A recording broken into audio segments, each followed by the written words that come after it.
बेटा क्वेश्चन बहुत बढ़िया है। बोर्ड परीक्षा में कई बार पूछा गया है। क्वेश्चन को मिस बिल्कुल भी मत करना। अच्छे से समझाऊंगा, ध्यान से समझिएगा। क्वेश्चन है, एक भिन्न 1/3 हो जाती है जब उसके अंश में से एक घटाया जाता है। क्वेश्चन में जो कहा है उसे ध्यान से पढ़ो बेटा।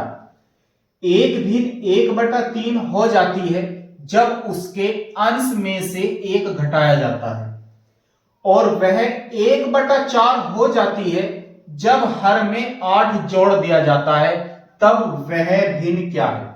पहले मुझे बताओ, भिन्न का तो पता है ना हमें क्या होती है। भिन्न वो जिसके अंदर अंश और हर दो चीज होती हो। भिन्न क्या? जिसके अंदर अंश और हर, क्या क्या? अंश और हर दो चीज होती हो। एक अंश होता है, एक हर होता है। हम ले लेते हैं, इसका अंश जो है x है और हर जो है y है। जब जाकर के हमारी एक भिन्न तैयार होगी, वो भिन्न बनेगी अंश बटे हर। अंश बटे हर मतलब x बटे y। तो ये तो हमें कंफर्म हो गया कि एक भिन्न की बात चल रही है जो कि हमारी x बटे y है। क्या है? x बटे y है। हमने मान लिया कोई भिन्न है जिसका अंश जो है वो x है और जो हर है वो क्या है? y है। क्लियर है? आप कह सकते हैं माना वह भिन्न जो है x बटे y है, डायरेक्ट लिख दो, कोई दिक्कत नहीं है, क्योंकि उसमें अंश और हर ही होता है।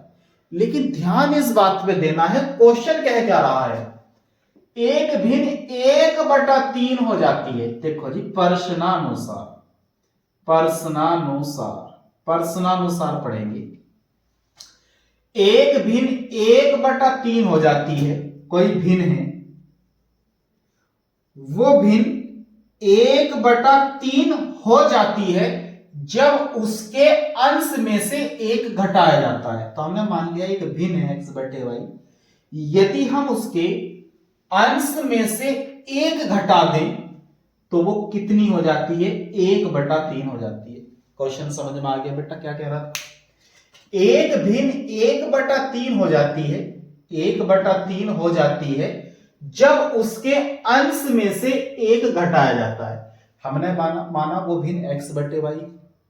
यदि हम इस भिन्न के अंश में से एक घटा दें तो वो क्या बन जाती है? 1/3 बन जाती है। अब इसके आगे कैलकुलेशन कैसे करते हैं? Cross multiply.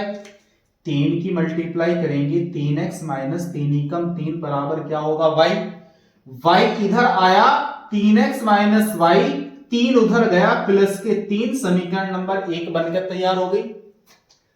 3 एकम 3, 3 एकम 3, y की इधर मल्टीप्लाई गई, क्रॉस मल्टीप्लाई, y की मल्टीप्लाई गई वही, 3x माइनस y बराबर कितना आ गया? 3, समीकरण नंबर 1 तैयार। यहां तक क्वेश्चन क्लियर हो गया। आगे चलो, वह 1/4 हो जाती है, पुनः प्रश्नानुसार,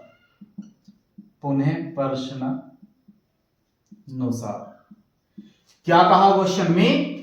कि वह 1/4 हो जाती है जब हर में 8 जोड़ दिया जाता है। हमने भिन्न क्या ली थी बेटा? x बटे y। क्वेश्चन कह रहा वो 1/4 हो जाती है कब? जब उस भिन्न के हर में 8 जोड़ दिया जाता है। तो इसके हर में कितना जोड़ देंगे बेटा? 8 जोड़ देंगे।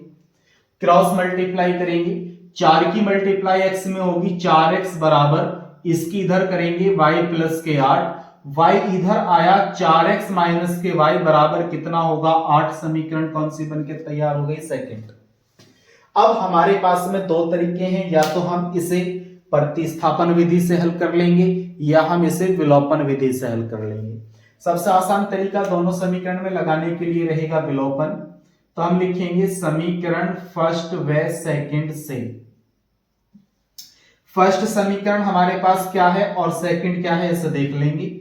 4x माइनस के y बराबर 8 दिया है, एक समीकरण तो ये है, और 3x माइनस के y बराबर के 3 दिया है, पहली समीकरण ये है। यदि हम इसे घटा दें तो क्या होगा? घटाने पे चिन्ह चेंज हो जाते हैं, तो यहां माइनस आ जाएगा, ये माइनस से प्लस हो जाएगा, और यहां क्या आ जाएगा? माइनस आ जाएगा। तो हम देखेंगे ये प्लस माइनस के आपस में कट जाएंगे, या यूं कह दो समीकरण सेकंड में से फर्स्ट को घटाने पर। तो जब सेकंड में से फर्स्ट को घटाओगे आप क्या पाओगे, 4x में से 3x गए 1x और माइनस के y, घटाओगे से माइनस माइनस क्या हो जाएगा प्लस, तो माइनस से माइनस कट गया और 8 में से 3 गए कितने बचेंगे 5। वही काम यहां होगा, 4 में से 3 गए 1, y से y कट गया, 8 में से 3 गए कितने बचे 5। तो आ गया ना बात समझ में, x की वैल्यू कितनी आ गई बेटा 5। अब क्या काम करेंगे, x तो हम निकाल चुके हैं, x की वैल्यू को या तो समीकरण फर्स्ट या समीकरण सेकंड में रख दो ताकि हम y की वैल्यू निकाल सके। तो x का मान समीकरण 1 में रखने पर, 1 में जब हम x का मान रखेंगे तो हम पाएंगे 3x, 3 गुना x का मान कितना है 5, माइनस के y बराबर में कितना है 3, बराबर में 3। क्लियर है, 5 तिया 15 माइनस के y बराबर के 3, पक्षांतर करेंगे, 3 इधर ले आएंगे y उधर भेज देंगे या 15 उधर भेज देंगे। तो 15 यदि हम उधर भेजते हैं तो 3 माइनस के 15 हो जाएगा और 15 माइनस के हैं 3 प्लस के हैं, तो ज्यादा में से कम वाले को यदि माइनस करेंगे तो 12 बचेगा। अब चूंकि ज्यादा माइनस के है तो चिन्ह कहीं का आ जाएगा माइनस का, और यह कितना है माइनस के y, माइनस से माइनस कट गया तो y का मान कितना बचा 12।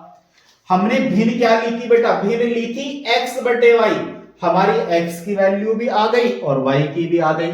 तब भिन्न क्या होगी, तब भिन्न होगी हमारी x बटे y, x की वैल्यू 5 और y की वैल्यू 12, तो वो भिन्न होगी 5 बटे 12। क्वेश्चन समझ में आया, क्वेश्चन समझ में आया है बेटा। वीडियो को लाइक कर दीजिए, आप चैनल पे पहली बार आए थे तो चैनल को सब्सक्राइब जरूर कर दीजिए, और यदि ये क्वेश्चन अभी आपने अपने दोस्तों तक शेयर नहीं किया है तो फौरन कर दीजिए।